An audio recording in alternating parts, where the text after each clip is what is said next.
Hello everyone, welcome in Kiran learners academy. दोस्तों, हम कर रहे हैं रेलवे ग्रुप डी के मैथ्स के प्रीवियस ईयर क्वेश्चन और इस वीडियो में हम कवर करेंगे ये वाला क्वेश्चन पेपर जो पूछा गया था 22/9/2022 को थर्ड शिफ्ट में।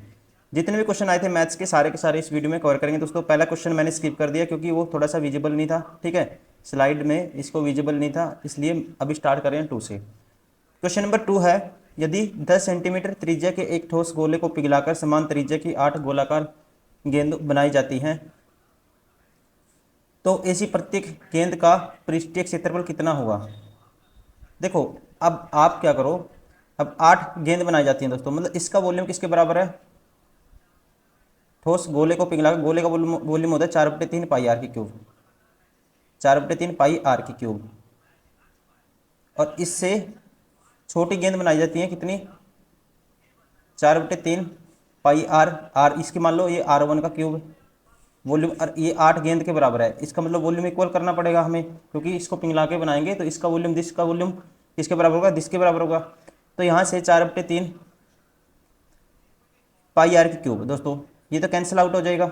अब इसकी त्रिज्या कितनी है, 10 का क्यूब, ये है बराबर है 8R1 की क्यूब। तो इसकी त्रिज्या क्या आएगी, 10 का क्यूब बटे में लिखेंगे 2 का क्यूब, या कह सकते हैं 10/2 का क्यूब, मतलब 10/2 का क्यूब। तो ये किसके बराबर होगा, R1 की वैल्यू सीधी आ जाएगी, इसका रूट करेंगे, क्यूब के बराबर था ये, तो इसका सारे का क्यूब होगा, क्यूब से क्यूब कैंसिल, तो R1 की वैल्यू आएगी यहाँ पे कितनी, 5। अब आपको बताना प्रत्येक गेंद का पृष्ठीय क्षेत्रफल कितना होगा। अब गेंद का, हर गेंद का कितना होगा, 4/3, पाई की वैल्यू 22/7 और आर की वैल्यू क्या है, 5, 5 का क्यूब। अब यहाँ से देखो 3 से काटेंगे, कुछ कटेगा कुछ नहीं कटेगा दोस्तों। ठीक है, तो सीधा हम करेंगे इसको, सॉरी इसने बोला है प्रति गेंद पृष्ठीय क्षेत्रफल, पृष्ठीय क्षेत्रफल दोस्तों, वॉल्यूम नहीं बोला, पृष्ठीय क्षेत्रफल बोला है। पृष्ठीय क्षेत्रफल होता है 4 पाई आर स्क्वायर, पाई की वैल्यू 22/7 और आर की वैल्यू क्या है, 25 हो जाएगा। तो ये आएगा 25 का 100, 2200 डिवाइड बाई 7। अब इसको डिवाइड करेंगे, देखो इसको लिख सकते हैं 2100 प्लस 100 बटे में दोस्तों सारे के साथ है। अब इसके बाद 7 करेंगे तो 300 आएगा, प्लस इसको 7 से डिवाइड करेंगे, कितना होता है 7 एकम 7, 3 बचेगा, 7 चौक 28, 2 बचेगा, तो कितना आएगा 300 प्लस 14 सही 2/7, 314 सही 2/7। Option second is correct. Question number 3, the root of the quadratic equation this. इसके रूट आपको बताने हैं। देखो इसके रूट कौन से होंगे जो इस इक्वेशन को कह सकते हैं सेटिस्फाई करेंगे। तो पुट करके देखो, मैं मान लो पहले ही ऑप्शन पुट कर देता हूँ, 4 पुट करता हूँ, ये आएगा 4 प्लस 4, 20/4 5, 9 सेटिस्फाई होता है दोस्तों। 5 पुट करेंगे, 5 प्लस 5 20 के भाग में करेंगे, 5 से भाग करेंगे 20 को, 4 आएगा, 5 से 4 9 सेटिस्फाई होता है। तो पहले एक ऑप्शन सेटिस्फाई कर रहा है दोनों को, दोनों कंडीशन में क्या है 4 5, option first is correct. Root क्या होंगे 4 5। क्वेश्चन नंबर 4, नीलेश ने जौ की कुछ मात्रा 5,000 रुपये में खरीदी। उसने इसके आधे भाग को 20% लाभ पर, और यदि नीलेश को आधे भाग को क्या है दोस्तों 20% के लाभ पर बेचा, यदि नीलेश को पूरे सौदे में 15% का लाभ करना चाहता है तो जो कि शेष मात्रा का विक्रय मूल्य रुपए में ज्ञात कीजिए। दोस्तों उसने क्या खरीदा, 5,000 में खरीदा टोटल, उसमें से एक इसके आधे भाग को,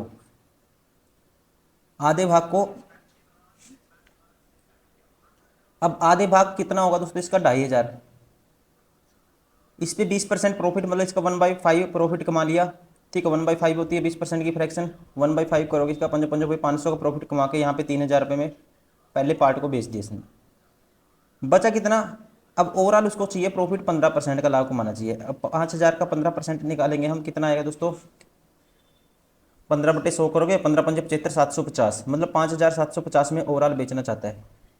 तो यहाँ पे इसको कितने, इसके लिए SP क्या होना चाहिए एक पार्ट के लिए, या इसने पूछा है, तो इसमें से माइनस करेंगे तो ये आएगा 2,500 प्लस 5,750, तो आएगा कितना 3,200। 50। तो इसको यहाँ पे इसका राइट आंसर कौन सा होगा, इसको कितने में बेचना पड़ेगा, सॉरी इसको इतने में बेच दिया दोस्तों, इतने इसको कितने में बेचना पड़ेगा, इनका डिफरेंस क्या आएगा 3000 का 5750 का, ये आएगा 2750। Option third is correct.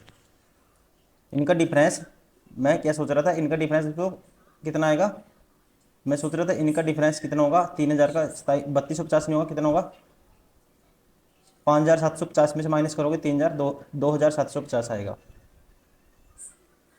Question number 5, एक व्यक्ति अपने वेतन में 30% किराना पर खर्च करता है और उसके पास 3500 रुपये शेष बच जाते हैं, तो उसका कुल वेतन ज्ञात कीजिए। देखो 30% फ्रैक्शन 3/10 में से 3 खर्च कर दिए दोस्तों, 7 बच गए उसके पास।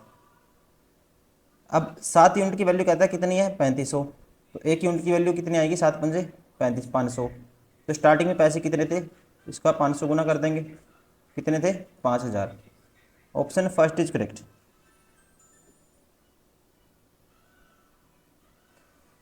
क्वेश्चन नंबर 6, एक साइकिल चालक ने 25 घंटे में 900 किलोमीटर की दूरी तय की, साइकिल चालक की चाल मीटर पर सेकंड में ज्ञात कीजिए। देखो डिस्टेंस चाल बता दो, डिस्टेंस बटे में टाइम, तो क्या होगा चाल होगा। अब किस में कन्वर्ट करना आपको, मीटर पर सेकंड में कन्वर्ट कर रहा है, तो इसको 5/18 से क्या कर दो मल्टीप्लाई कर दो, ठीक है। तो ये आएगा देखो 25 चौका 100, 9 दूनी 18, 2 पे काटूंगा 2 दूनी 4, 5 दूनी 10, क्या आएगा 10 आएगा। Option third is correct.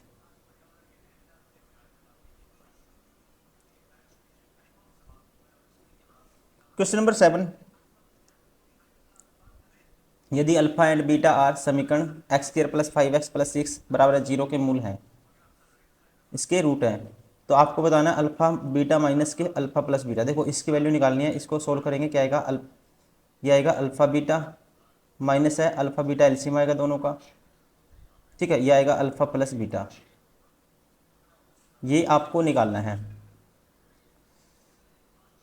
अब देखो सम ऑफ रूट होता है दोस्तों alpha plus beta, -b/a, minus के 5/a करोगे -5,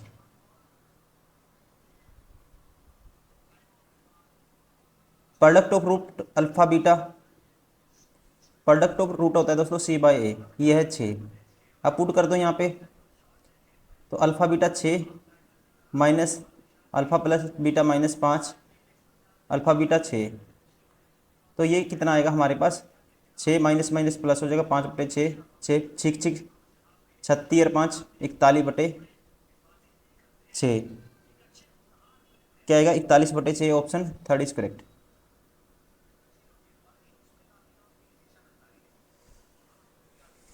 क्वेश्चन नंबर 8, यदि ब्याज की गणना वार्षिक चक्रवर्ती आधार पर की जाती है तो 30,000 रुपये की राशि पर 7% वार्षिक दर से 2 वर्ष में चक्रवर्ती ब्याज की ज्ञात कीजिए। तो 2 वर्ष का इफेक्टिव रेट निकाल लोगे आप, 7% की इफेक्टिव रेट क्या आएगी 7% + 7% + 7 × 7/100 0.49%, ये आएगी 14.49%, ठीक है। तो ये आएगा 14.49 बटे में 10⁴, जब परसेंटेज और दशमलव हटाएंगे, और ये आएगा 3 इंटू में सीधा कर दूँ 10⁴ है ये भी, इससे ये कैंसिल हो जाएगा, तो सीधे 1449 की इससे गुना कर दो, तो इसको लिख सकते हैं 1450 -1 लिख सकते हैं दोस्तों, गुना 3 है, तो 14 3 42, 50 3 150, 4200 + 150 क्या आएगा 4350, -3 करना है, क्या आएगा 4347। Option third is correct. Question number 9, यदि एक त्रिभुज के कोणों की माप 1:3 यदि कहता है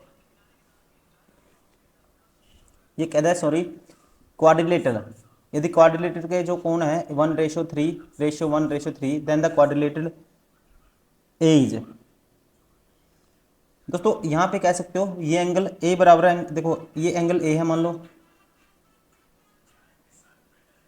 ये एंगल ए है, ये बी है, ये सी है, ये डी है, 4 एंगल होते हैं, ठीक है। अब एंगल, ये एंगल ए बराबर है सी, मान लो क्वाड्रिलेटरल है कोई भी, A B C, A B C D. अब एंगल ए बराबर है सी, एंगल ए बराबर है सी और बी बराबर है डी, तो ये कौन सा क्वाड्रिलेटरल होगा? तो आप सीधा कहेंगे किस में होता है ऐसा? क्वाड्रिलेटरल मस्ट भी क्या होना चाहिए? पैरेललोग्राम, पैरेललोग्राम होना चाहिए, मतलब समानांतर चतुर्भुज होना चाहिए। Option third is correct. Question number 10, find X and Y in the equivalent fraction given below.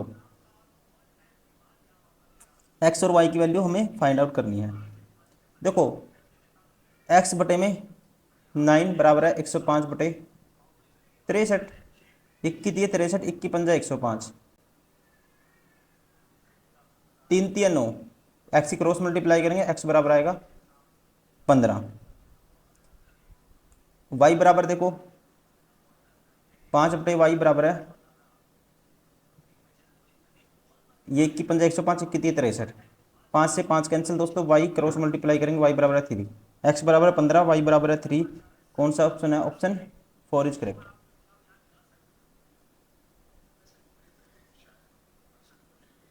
Question number 11 है, पार्क में जो आने वाले हैं उनकी जो संख्या दिखाई गई है ग्राफ में, लाइन ग्राफ में, आपको बताना है यदि पार्क ए और सी में आगंतुक की कुल संख्या में 50% महिलाएं हैं तो पार्क ए और सी में कुल पुरुष आगंतुक की कुल संख्या ज्ञात कीजिए। अब ए में देखो कितने हैं? 29 हैं, 17 इसमें, सी में टोटल 46, 46 में से 50% महिलाएं हैं तो 50% दोस्तों कौन होंगे? 1/2, मतलब कि 50% मीन्स 1/2 मेल होंगे। मेल ही पूछा है, क्या आएगा? 23, 46 का आधा 23, option first is correct. Question number 12, which of the following is divisible by 17। 17 से दोस्तों इनमें से कौन सा भाग होगा ये आपको बताना है। देखो भाग करके देखते हैं, 17 एकम 17 बचेगा 1, 17 एकम 17 बचेगा, 17 एकम 17 बचेगा 1, पहले ही भाग हो गया, ऑप्शन फर्स्ट इज करेक्ट। ठीक है, 17 से भाग करेंगे क्या आएगा? 111 आएगा, पहले ही भाग होता है, option first is correct. Question number 13, इसका सरल रूप बताना आपको। देखो क्या आएगा, डायरेक्ट करते हैं इसको, 3x² माइनस के दोस्तों 5x² माइनस के 2x² आएगा, तो ये दोनों ऑप्शन बाहर होंगे। कौन से? दूसरा और तीसरा। अब कांस्टेंट टर्म दोनों, ये एक्स वाली टर्म दोनों में सेम है, नहीं चेक करूंगा, सीधी ये वाली चेक करेंगे। कांस्टेंट इस, यहाँ तो कांस्टेंट कोई आएगी नहीं, यहाँ दोस्तों कांस्टेंट क्या आएगी? कुछ भी नहीं आएगी, एक्स से मल्टीप्लाई, एक साथ ही कांस्टेंट है, इसलिए option first is correct. Question number 14, the product of the LCM and HCF of the 18 and 25 the product of the LCM and the HCF of 18 and 25 is. देखो इसका एलसीएम 18 और 25 का दोस्तों एलसीएम क्या आएगा? 18 के मल्टीपल देखो उसको क्या 25 भाग करना चाहिए। ठीक है, ये तो आप ऐसे सोचोगे, लेकिन एक आपको डायरेक्ट भी याद होना चाहिए, किसी भी दो नंबर का जो एलसीएम और एचसीएफ का दोस्तों जो प्रोडक्ट होता है वो किसके बराबर होता है? उन दो नंबर के प्रोडक्ट के बराबर होता है। तो आप सीधा मल्टीप्लाई कर दो, 18 गुना 25। ठीक है, देखो 18 का आधा कर दूंगा 9 और 25 का डबल कर दूंगा 50, 9 पंजे 45, क्या आएगा? 450, ऑप्शन थर्ड इज करेक्ट।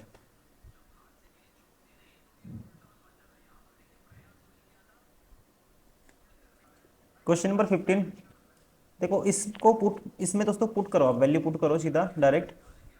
यहाँ पे क्या करोगे आप? 90 डिग्री पुट कर दो, क्योंकि कोस साइन 91 होता है, इसलिए नीचे 1 बन जाए, कोई दिक्कत नहीं। तो 90 डिग्री पुट करके 0 हो गया सारा, नीचे 1 आ गया, और कोस 90 0, साइन 91 0/1 1, सॉरी 0, तो ये आ गया। रूट में 4 बचेगा, 4 का रूट करोगे क्या आएगा? 2 आएगा, option third is correct. Question number 16, एक व्यापारी अंकित मूल्य पर 15% की छूट देता है, उपरोक्त संयम बहार के माध्यम से 19% लाभ प्राप्त करने के लिए उसे अपने माल पर क्रय मूल्य से कितना अधिक अंकित करना चाहिए। तो यहाँ पे डायरेक्ट आपको पता होना चाहिए, ये है सीपी, ये है एमपी। ठीक है, डायरेक्ट रेशियो दोस्तों निकालना आना चाहिए आपको। एक फॉर्मूला होता है, ध्यान रखेंगे, जो सीपी होता है ये 100 माइनस डिस्काउंट परसेंट 85, और जो मार्क प्राइस होता है 100 प्लस प्रॉफिट परसेंट। 17 पंजे 85, 17 सत्ता 119, तो 2 का प्रॉफिट होगा। ठीक है, तो कह सकते हैं क्रय मूल्य से कितना अधिक अंकित करना चाहिए, कितने परसेंट, 2 अधिक अंकित करना होगा, 5 के पीछे इंटू में 100, साथ में परसेंटेज, तो डायरेक्ट पता होना चाहिए 2/5 इज इक्वल टू 40%। 2/5 किसके बराबर होता है, 1 सेकेंड, 40% के बराबर। Option first is correct. Question number 17, in triangle A B C if A D is angle bisector of B A C, A E perpendicular है दोस्तों बी सी के, तो बी 30 डिग्री, ये एंगल 30 डिग्री है, ये angle है 50 degree, और ये एंगल बाइसेक्टर मतलब ये एंगल और ये एंगल इक्वल होगा दोस्तों। ये 30 और 50 80, टोटल 180 होता है, तो ये इन दोनों का समय 100, तो ये कितना आएगा 50 आएगा, और ये भी टोटल 50 आएगा। ठीक है, यहाँ से अब ये एंगल 90 डिग्री है, ये एंगल 90 डिग्री है। अब देखो, और ये देखो ये यहाँ तक का है। ठीक है, अब ये दोस्तों ये वाला एंगल कितना आएगा, आप कहेंगे sum of internal is equal to external होता है, ये 50 और 30, ये आ गया 80, और ये 90, 90 प्लस 80, इन दोनों का जो सम है तो ना, इन दोनों डी और ई का सम कितना, 90 और 80 170, टोटल 180 होता है, तो ये कितना बचेगा 10 degree. Option third is correct.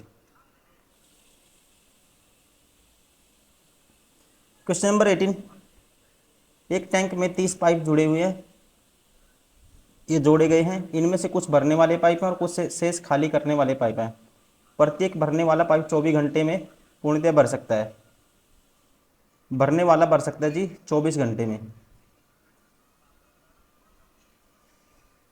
और प्रत्येक शेष खाली करने वाले पाइप हैं, प्रत्येक भरने वाला पाइप 24 घंटे में भर सकता है दोस्तों, प्रत्येक खाली करने वाला 18 घंटे में खाली कर सकता है। जबकि सभी पाइपों को एक साथ खोल दिया जाता है तो पूर्णतः टैंक भरने में 1.5 घंटे का समय लगता है। तो दिए गए पाइपों में से खाली करने वाले पाइप की संख्या ज्ञात कीजिए। अब टोटल कैपेसिटी मान लेते हैं, इन दोनों का एलसीएम 72, 24 बहते 3 भरेगा, ये 4 खाली करेगा। अब ये देखो दोस्तों, दोनों मिलके इतने घंटे में पूरा समय लगता है टैंक को भरने में, तो ये 1 घंटे में कितना भरेंगे, तो 3/2 करेंगे तो ये आएगा 48, 1 घंटे में इतना भरेंगे।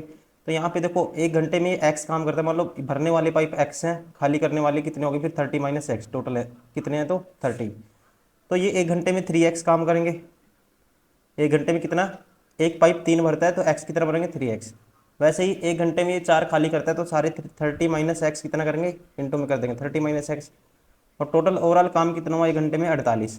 तो यहाँ से 3x, ये माइनस के 120 प्लस के 4x बराबर है 48, ये उस सही जगह प्लस का 7x बराबर है 168, एक्स की वैल्यू 24 सत्ता 168 होता है, एक्स की वैल्यू आएगी 24, एक्स या था भरने वाले पाइप, अगर 24 ये हैं तो खाली करने वाले कितने हैं 24, 30 माइनस एक्स मतलब 30 माइनस 24, तो ये आएंगे 6, खाली करने वाला ही पूछे इसने, option second is correct. Question number 19, दो संख्याओं का अंतर 4 है, उनका गुणनफल 32 है, तो उनके घनों का अंतर ज्ञात कीजिए। तो दो संख्याओं का क्या है अंतर, x माइनस वाई 32 है, सॉरी 4 है, दो संख्या अंतर कितना है 4 है, प्रोडक्ट क्या है x इंटू वाई 32 है, तो आपको डायरेक्ट ही पता लग जाएगा 8 माइनस 4 4 होता है, और 8 गुना 4 32 होता है, एक संख्या 8 आ गई, एक आ गई 4, तो उनके क्या बताना आपको घनों का अंतर।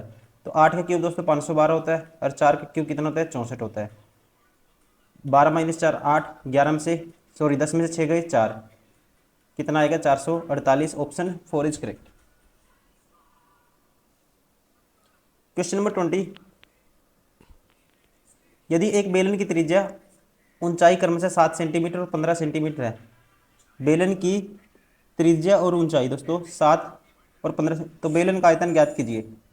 बेलन का आयतन होता है पाई आर स्क्वायर एच 22/7, त्रिज्या 7 है दोस्तों, पाई आर स्क्वायर 7 गुना 7 इंटू में एच कितनी है 15, 7 से 7 कैंसिल, और 22 गुना 15 होगा, देखो हमारे पास 22, इसका डबल करेंगे इसका आधा करेंगे, 11 गुना 30, 11 30 33, 330, गुना 7 कर दो, 7 0 0, 7 21, 2 carry, 7 21 2 23, 2310। Option second is correct.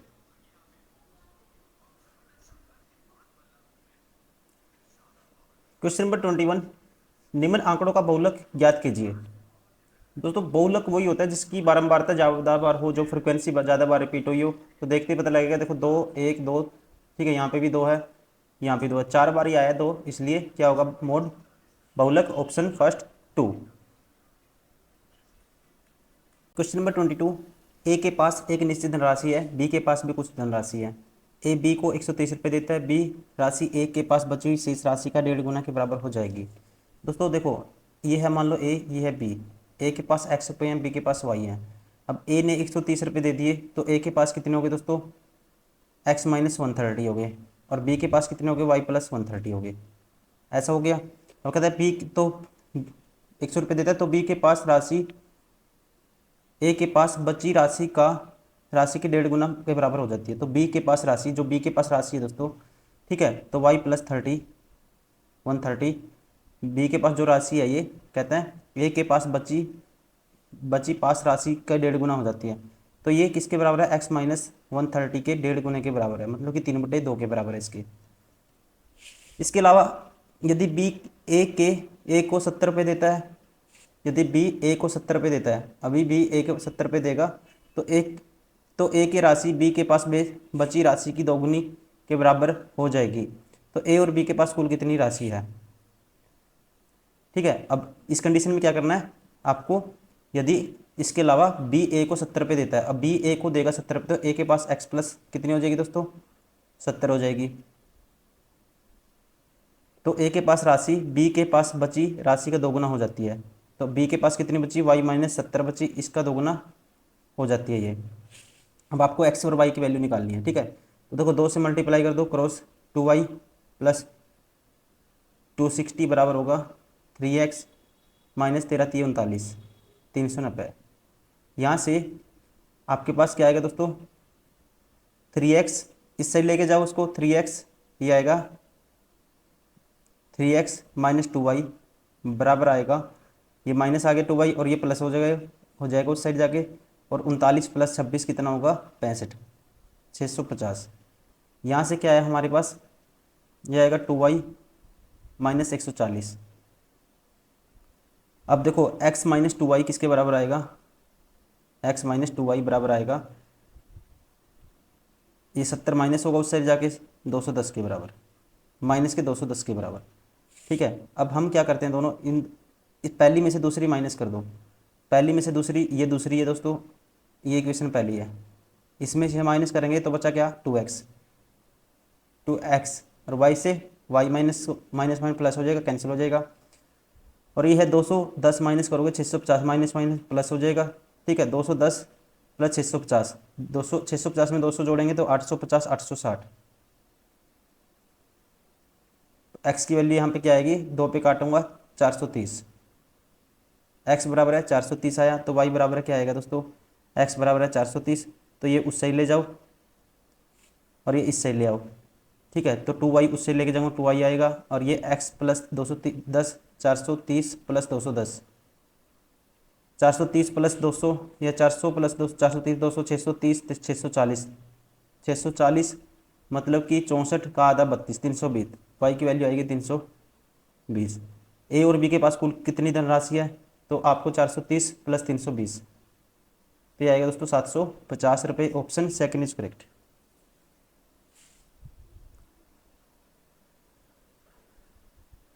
Question number 23, किसी शहर की जनसंख्या में पहले वर्ष 12% की वृद्धि हुई, दूसरे वर्ष 16% की वृद्धि हुई, दी गई 2 वर्षों की अवधि के आरंभ में जनसंख्या के सापेक्ष दूसरे वर्ष के अंत में जनसंख्या में हुई प्रतिशत वृद्धि ज्ञात कीजिए।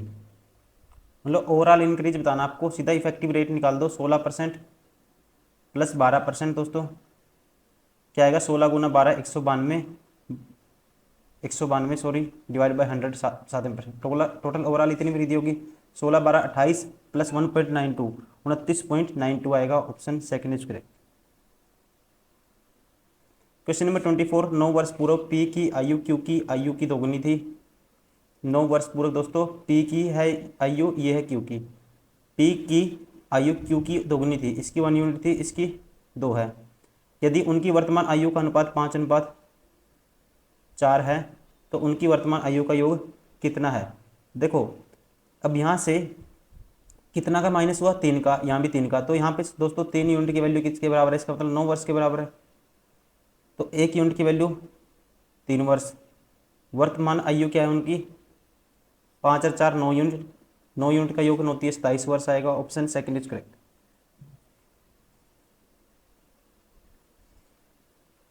क्वेश्चन नंबर 25, 0.27 का बार in the form of P by Q where P and R interchange Q not equal. देखो इसको कैसे लिखते हैं, टोटल नंबर में से माइनस करते हैं नॉन बार वाला, बटे में जितने बार उतने 9, जिस पे बार नहीं है उतनी 0। तो दोस्तों कितना आएगा, 25/90 आएगा। 5 पे काटूंगा 5 5 25, 5 पे काटूंगा 18, 5/18 आएगा। Option 4 is correct. Question number 26, एक समान धारिता वाले 15 पाइपों का उपयोग करके पानी की एक टंकी 9 मिनट में भरा जा सकता है।